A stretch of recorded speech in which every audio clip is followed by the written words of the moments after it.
सभी श्रोताओं को, पुण्यात्माओं को दंडवत प्रणाम करते हैं।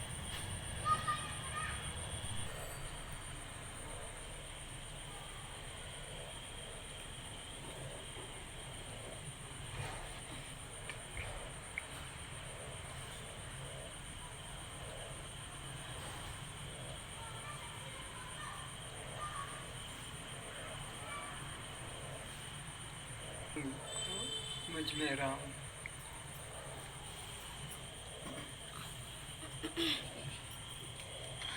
मुझ में राम, तुझ में राम, मुझ में राम, तुझ में राम, सब में राम समाया, सब में राम समाया। कर लो सबसे प्यार जगत में, कर लो सबसे प्यार जगत में, कोई नहीं पराया, कोई नहीं पराया।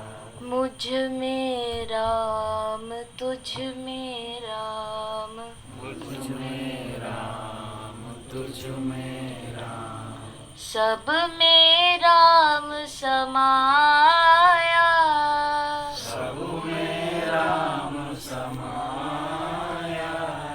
कर लो सबसे प्यार जगत में, कर लो सबसे प्यार जगत में, कोई नहीं पराया, कोई नहीं पराया।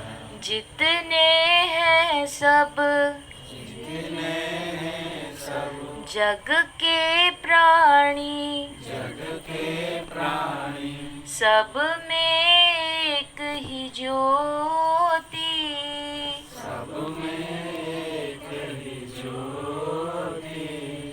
एक डाल के फूल हम सब, एक डाल के फूल हम सब, एक माला के मोती, एक माला के मोती। एक कारीगर ने एक कारीगर ने एक माटी से एक माटी से हम सब को है बनाया, हम सबको है बनाया। अर्थ पे भी विचार करते चलें, अर्थ पर भी ध्यान दें कि हम क्या कह रहे हैं, हमारा असली रूप क्या है, किसने हमको बनाया है। एक कारीगर ने एक कारीगर ने एक माटी से एक माटी से हम सब को है बनाया, हम सबको है बनाया। कर लो सबसे प्यार जगत में, कर लो सबसे प्यार जगत में, कोई नहीं पराया, कोई नहीं पराया। मुझ में राम, तुझ में राम, मुझ में राम, तुझ में राम, सब में राम समाया, सब में राम समाया। कर लो सबसे प्यार जगत में, कर लो सबसे प्यार जगत में, कोई नहीं पराया, कोई नहीं पराया। एक बाप के बेटे हम सब, एक बाप के बेटे हम सब, एक हमारी माता, एक हमारी माता।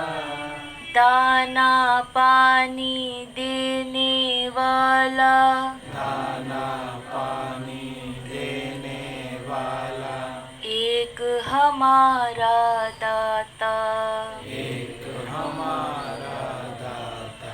फिर क्यों के किस मूरख ने हमको, फिर क्यों किस मूरख ने हमको द्वैत का पाठ पढ़ाया, वेद का पाठ पढ़ाया। कर लो सबसे प्यार जगत में, कर लो सबसे प्यार जगत में, कोई नहीं पराया, कोई नहीं पराया। ऊंच नीच और भेद भाव की, ऊंच नीच और भेद भाव की दीवारों को तोड़ो, दीवारों को तोड़ो। छल को छोड़ो सच को पकड़ो, छल को छोड़ो सच को पकड़ो। गुरु चरणे चित जोड़ो, गुरु चरणे चित जोड़ो। जागो और जगाओ सबको, जागो और जगाओ सबको। अमृत वेला आया, अमृत वेला आया। कर लो सबसे प्यार जगत में, कर लो सबसे प्यार जगत में, कोई नहीं पराया, कोई नहीं पराया। मुझ में राम तुझ में राम, मुझ में राम तुझ में राम, सब में राम समाया, सब में राम समाया। कर लो सबसे प्यार जगत में, कर लो सबसे प्यार जगत में, कोई नहीं पराया, कोई नहीं पराया। कोई नहीं पराया, कोई नहीं पराया। कोई नहीं पराया। कोई नहीं पराया। गुरु वंदना के लिए दोनों हाथ जुड़े हुए अपने हृदय के समीप ले आएं और गुरु का रूप ध्यान भी साथ में हो। गुरुर्ब्रह्मा गुरुर्विष्णु गुरुर्ब्रह्मा गुरुर्विष्णु गुरुर्देवो महेश्वरः गुरुर्देवो महेश्वरः गुरु साक्षात् परं ब्रह्म गुरु साक्षात् परं ब्रह्म तस्मै श्री गुरुवे नमः। तस्मै श्री गुरवे नमः। ध्यानमूलं गुरुर्मूर्ति ध्यानमूलं गुरुर्मूर्ति पूजामूलं गुरुपदम् पूजामूलं गुरुर्पदम् मन्त्रमूलं गुरुर्वाक्यम् मन्त्रमूलं गुरुर्वाक्यम् मोक्षमूलं गुरुकृपा मोक्षमूलं गुरुर्कृपा त्वमेव माता च पिता त्वमेव त्वमेव माता च पिता त्वमेव त्वमेव बन्धुश्च सखा त्वमेव त्वमेव बन्धुश्च सखा त्वमेव त्वमेव विद्या द्रविणं त्वमेव त्वमेव विद्या द्रविणं त्वमेव त्वमेव सर्वं मम देव देव त्वमेव सर्वं मम देव देव त्वमेव सर्वं मम देव देव त्वमेव सर्वं मम देव देव। अपने मन से भी पूछें कि हे मन, तूने जो अभी समर्पण भाव दर्शाया है, क्या यह सत्य है या दिखावे का है? क्या सचमुच में ही तू अपने गुरु को, अपने आत्मा को, अपने परमात्मा को अपना सब कुछ मानता है और कहीं किसी में तूने अपने मन को समर्पित तो नहीं किया है? अगर किसी और को भी मन समर्पित कर दिया है तो फिर भगवान के साथ ये धोखा, ये छल, ये कपट क्यों करता है? इस छल कपट के कारण तो तू जन्मों जन्मों से इसी संसार में दुख पा रहा है। झूठे को सच्चा बता रहा है, सच्चे को ही तू झूठा बता रहा है। बोल रहा है, हाथ जोड़ रहा है गुरु के सम्मुख, भगवान की मूर्ति के सम्मुख कि तुम्हें व माता च पिता तुम्हें व, लेकिन घर के अंदर मन खड़ा हुआ है, घर के अंदर मन खड़ा हुआ है। शरीर गुरु के आगे है, शरीर मंदिर मूर्ति के आगे है और बोल भी रहा है उनके तरफ दृष्टि करके, लेकिन मन तो संसार के साथ जुड़ा हुआ है। तो भगवान से प्रार्थना करो, हे भगवान मेरे इस कपटी मन को आप निर्दोष कर दीजिए, मेरे इस छल को मन से निकाल कर एकमात्र आपके चरणों में ही जोड़ने की कृपा करें। मैं असमर्थ हूँ, आप दीन दयाल करुणा सागर मेरे इस कपटी मन को निर्दोष बना दीजिए ताकि मैं सदा सदा के लिए आपका ही होकर रहूं।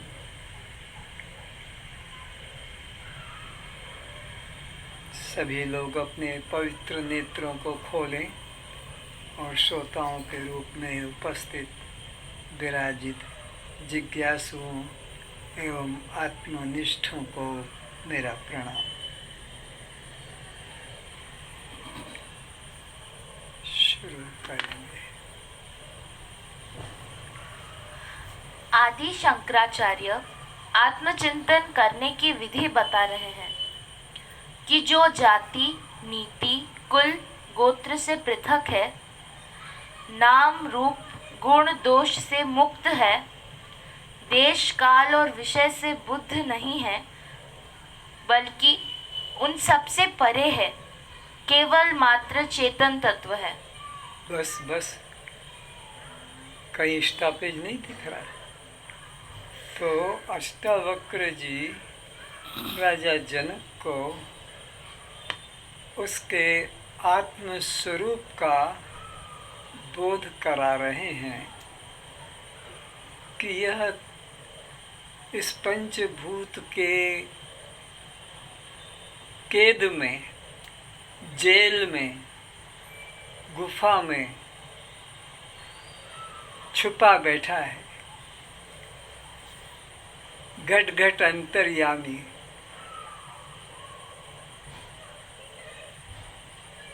यह कैसा है? देश, काल, वस्तु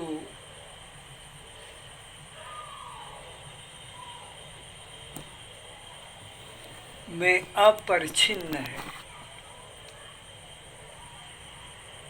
सजाति विजाति स्वगत भेद से रहित है, तीन गुणों से, तीन अवस्थाओं से यह रहित है, निष्क्रिय, निष्पाप, अकर्ता और अभोक्ता है। जब तक इस वास्तविक स्वरूप का बोध नहीं होगा तब तक अनेकों सत्कर्म करे, लोग कल्याण के कर्म करे,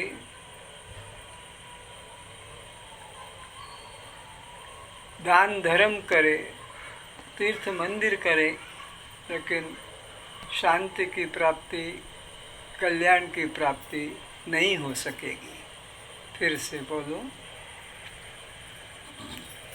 जो जाति नीति कुल गोत्र से पृथक है, उसका अपना परमात्मा जाति कुल गोत्र नीति से क्यों अलग है? तो जाति नीति कुल गोत्र किसका होता है और किसका नहीं होता है? तो शरीरधारी का होता है। जाति है, उनका कुल गोत्र है, उनका रीति रिवाज है।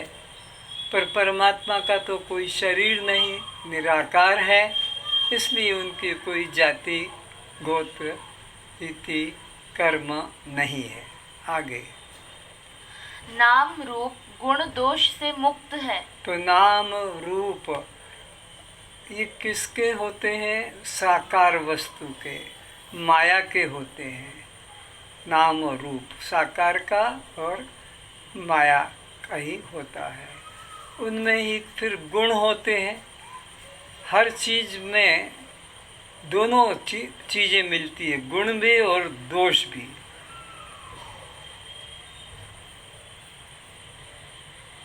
परमात्मा ने हर पदार्थ में दोनों रखे हैं। परमात्मा गुण और दोष से रहित है, क्योंकि सगुण साकार वस्तु ही गुण दोष वाली होती है। परमात्मा तो निर्गुण निराकार है, इसलिए उनमें तुम सीधे नहीं बैठ पाती हो, हमेशा ऐसे क्यों बैठती हो? सीधे बैठो। हाँ, तो परमात्मा निर्गुण निराकार होने से वह गुण दोष से रहित है। पढ़ो। देश काल और विषय से बद्ध नहीं, बल्कि उन सबसे परे है। तो वो परमात्मा साकार नहीं है, इसलिए देश से वो परिच्छिन्न नहीं है। निराकार है, इसलिए सब देशों में अपरिच्छिन्न है। वो निराकार है, इसलिए वो काल से परिच्छिन्न नहीं है, बल्कि नित्य होने से सब कालों में है। और वह अणु अणु होने से, सर्वव्यापी होने से, वस्तु वस्तु से भी परिच्छिन्न नहीं है। अर्थात परमात्मा देश काल वस्तु से अपरिच्छिन्न है, क्योंकि वो आकाश की तरह निराकार और सर्वव्यापक है। रेणु सो तो नहीं रही हो? हाँ, अच्छा। आगे तुम इधर देखो। हाँ, केवल मात्र चेतन तत्व है। कैसा है परमात्मा? केवल चेतन मात्र और कुछ भी नहीं, केवल चैतन्य मात्र है। बाकी तो हम लोगों ने माया उपाधि के कारण उसको सर्वांतर्यामी, सर्वव्यापी इत्यादि कई उपाधियां दे दी है, लेकिन वो शुद्ध रूप तो उसका केवल चेतन मात्र है।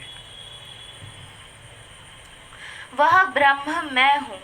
तो हे अर्जुन, या हे जनक, है सुखदेव, या हे परीक्षित, या हे श्रोताओं, जिस ब्रह्म की अभी आप महिमा सुन रहे हो कि वो ऐसा ऐसा है, उसके लिए तुम कल्पना मत करना कि 7वें आसमान पे बैठा हुआ है, वहाँ कोई सभा लगा रखी है और वहाँ उसका स्टाफ बैठकर निर्णय करता है कि किसको कहाँ पहुँचाना है, कहाँ जन्म, कहाँ मृत्यु।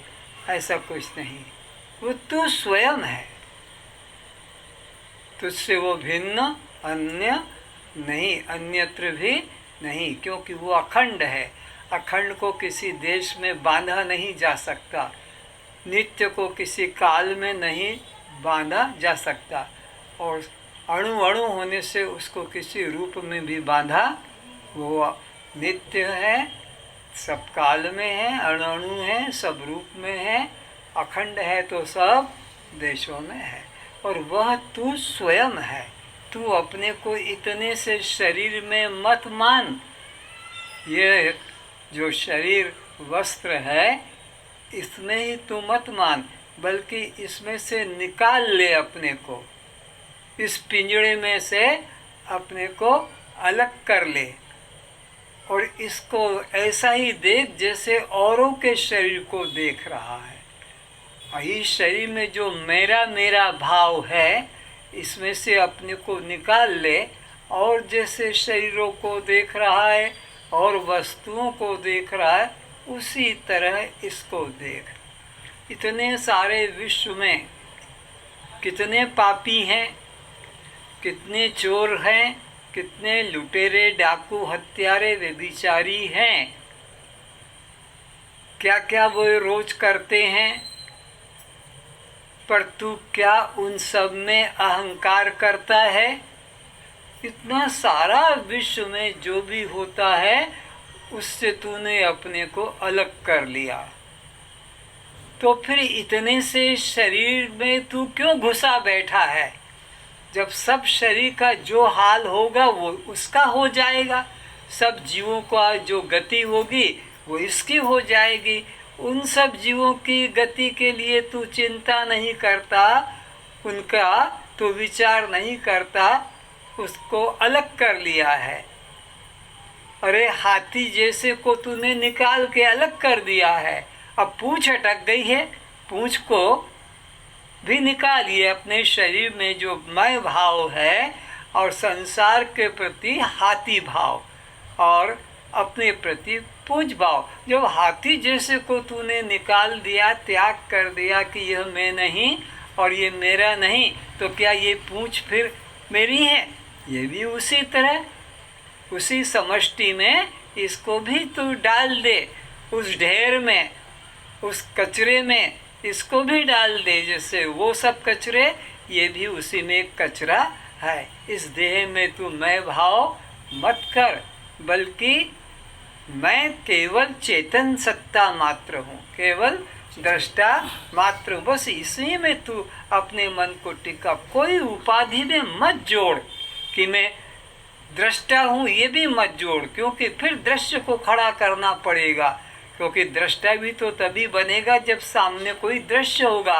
अरे जब सामने कुछ है ही नहीं, एक चेतन के अलावा कोई दूसरा, तो फिर क्यों तू अपने को उपाधि वाला मानता है? तू निरुपाधिक है, चेतन मात्र है। वह ब्रह्म मैं हूँ, ऐसी भावना करने से इन अनात्म नाम रूप उपाधियों के अहंकार से मन मुक्त हो सकेगा। फिर से, मैं ब्रह्म हूँ, ऐसी भावना करने से इन अनात्म नाम रूप उपाधियों के अहंकार से मन मुक्त हो सकेगा। अभी हमारा मन किसमें बंधा हुआ है? इस अनात्म नाम रूप शरीर के साथ में बंधा हुआ है। इस कारण से हम भटक रहे हैं। तो अब इससे अपने को अलग कर ले। इस अनात्म नाम रूपधारी शरीर से मैं बिल्कुल अलग हूँ।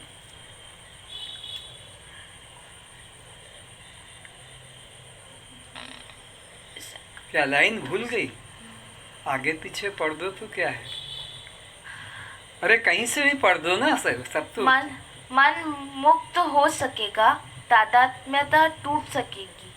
तो मन हमारा क्यों बंधा हुआ है कि इस नाम रूप वाले मिथ्या शरीर को मैं करके मान रखा है। जब तू अपने को केवल एक चेतन आत्मा मानेगा तो इस नाम रूप शरीर के अहंकार से तू मुक्त हो सकेगा।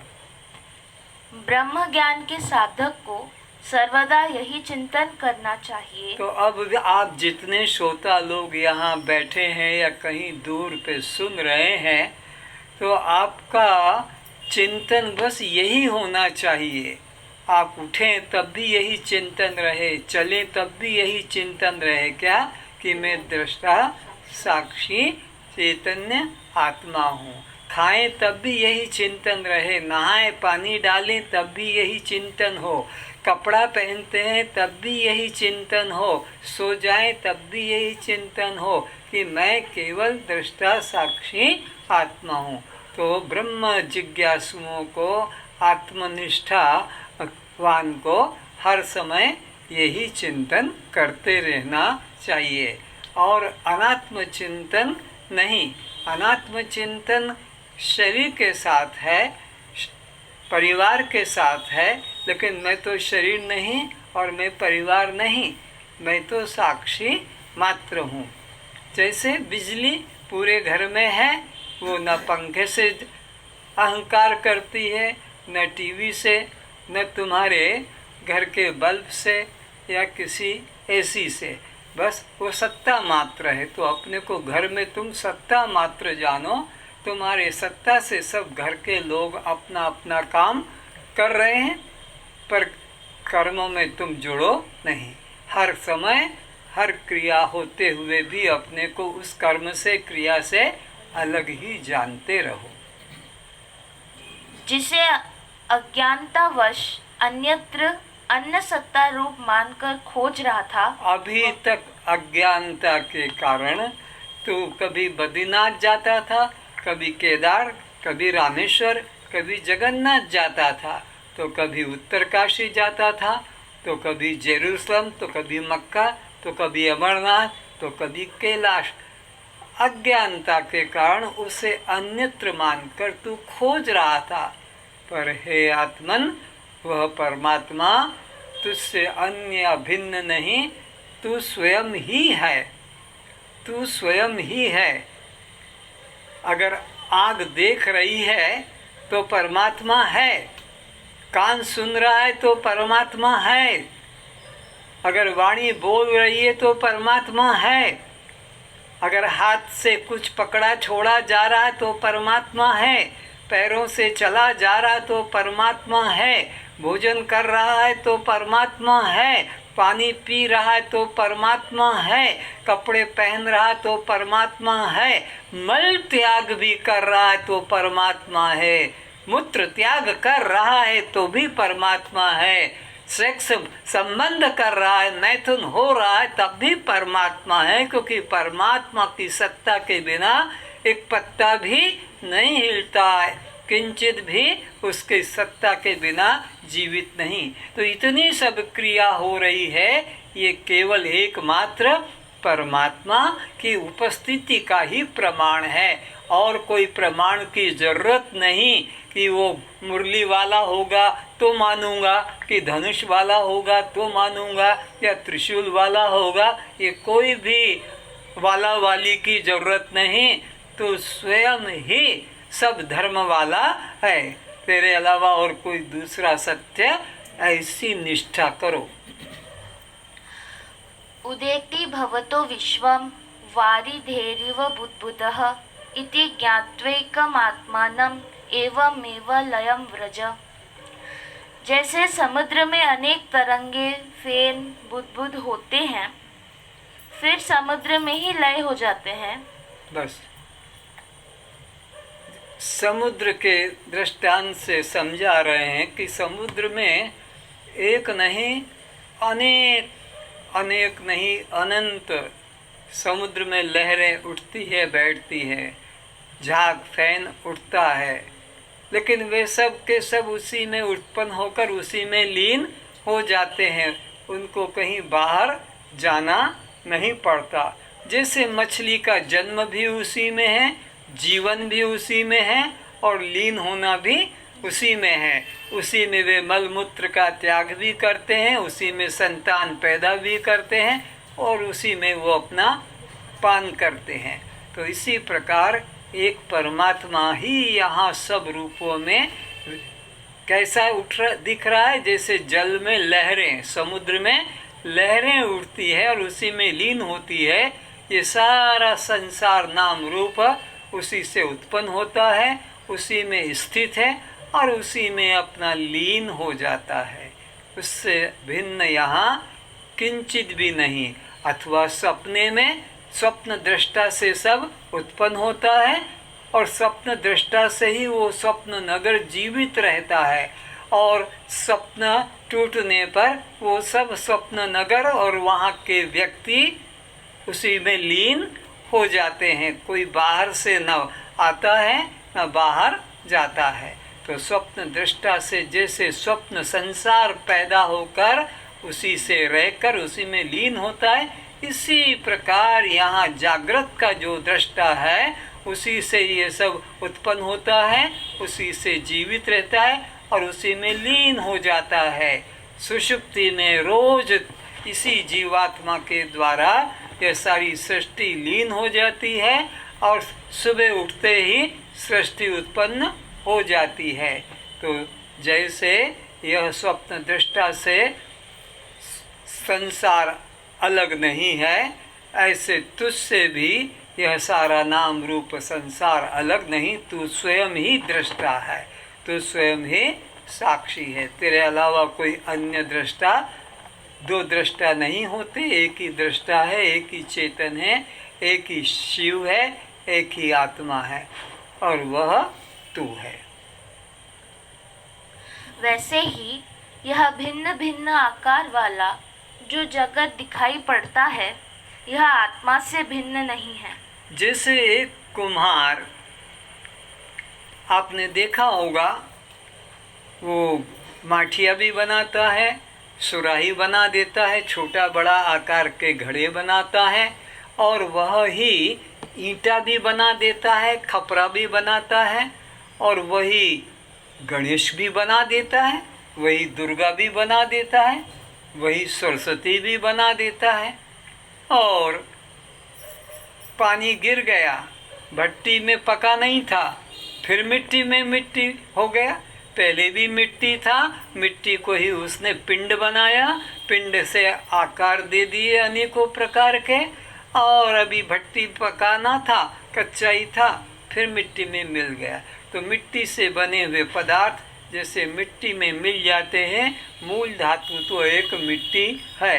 तो इसी प्रकार यहाँ एक ब्रह्म के अलावा अन्यत्र किंचित भी नहीं है, उसी से ये सब निकलते हैं और उसी में यह लीन हो जाते हैं। यह स्वर्णकार उसी स्वर्ण के द्वारा ठाकुर भी बना देता है, उसी के द्वारा वह गाय बना देता है, स्वर्णकार मूसा बना देता है, आसन भी बना देता है, उसी से कटोरी, चम्मच, ग्लास, थाली भी बना देता है, उसी स्वर्ण से। पैसा है, राजा है, महाराजा, करोड़पति है, वो सब स्वर्ण के बना लेता है। और अगर वो राजा महाराजा का दिवाला निकल गया, कर्ज ज़्यादा हो गया, तो फिर उसी सब को सुनार से कहकर और पानी बनाकर, पिंड बनाकर स्वर्ण रूप में बिक्री भी कर देता है। अपने अनुभव की बात बता रहा है।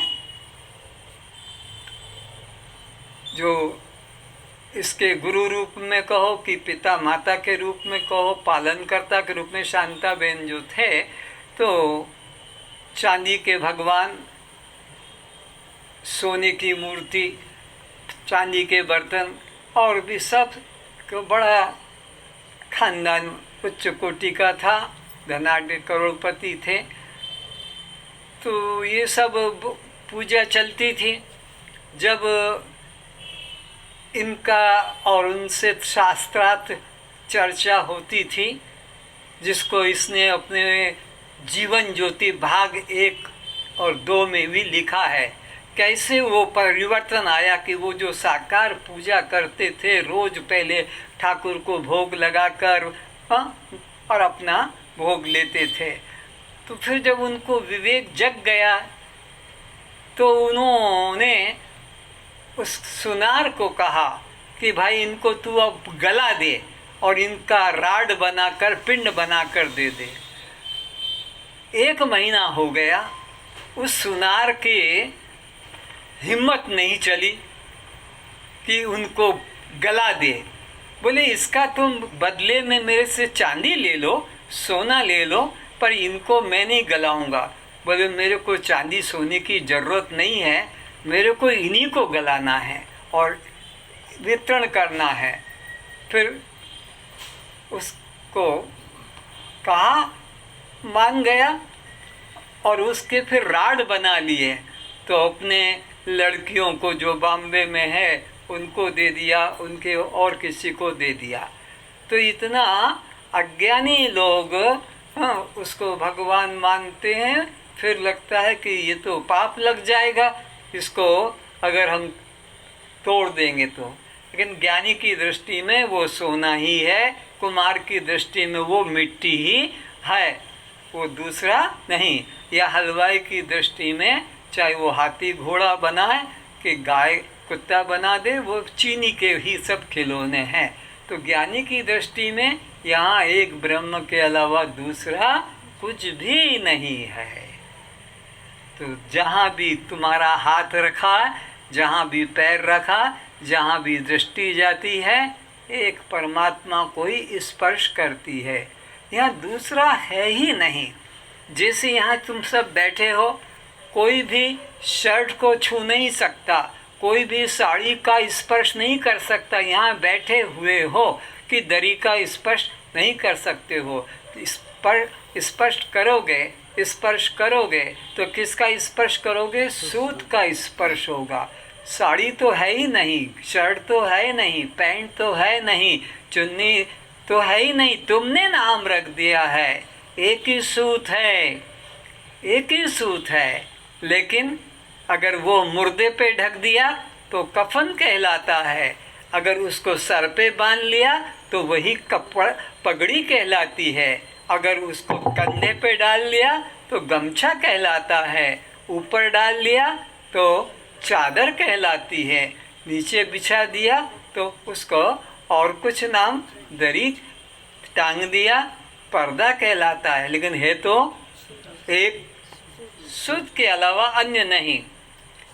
एक घर के अंदर परिवार में रोज रोज लड़के लड़की पत्नी, ये नहीं, ये फट गया, ये नहीं, ये चाहिए, तो बोले तुम अभी 1 तारीख तक चुप रहो, 1 तारीख को तुम्हारी सबकी मांग पूरी मैं कर दूंगा, 1 तारीख आने दो।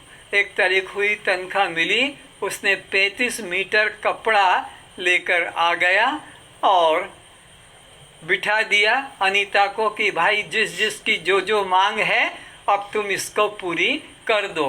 तो वो बच्चों ने किसी का हमारी चड्डी फट गई है, किसी का पेंट खराब हो गया, हमारा ब्लाउज बना दो, तो हमारा जो है यह धोती, लुंगी, पर्दा, तकिया, गिलाफ, चादर सब पूरे कर दिए।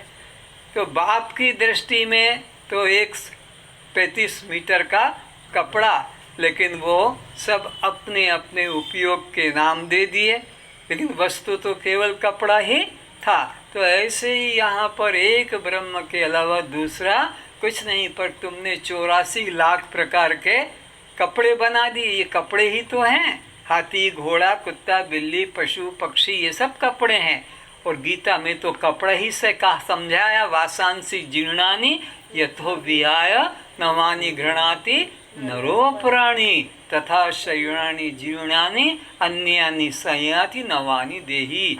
हे आत्मन, जैसे पुराने वस्त्र को हम त्याग करके नए वस्त्र धारण करते हैं, ठीक इसी प्रकार ये जीवात्मा अपने प्रारब्ध पूर्ति पर, प्रारब्ध पूर्ण हो गया तो इस देह का त्याग करके और नूतन शरीर को धारण कर लेता है। तो जितने कपड़े हैं, ये शरीर हैं 84 लाख प्रकार के।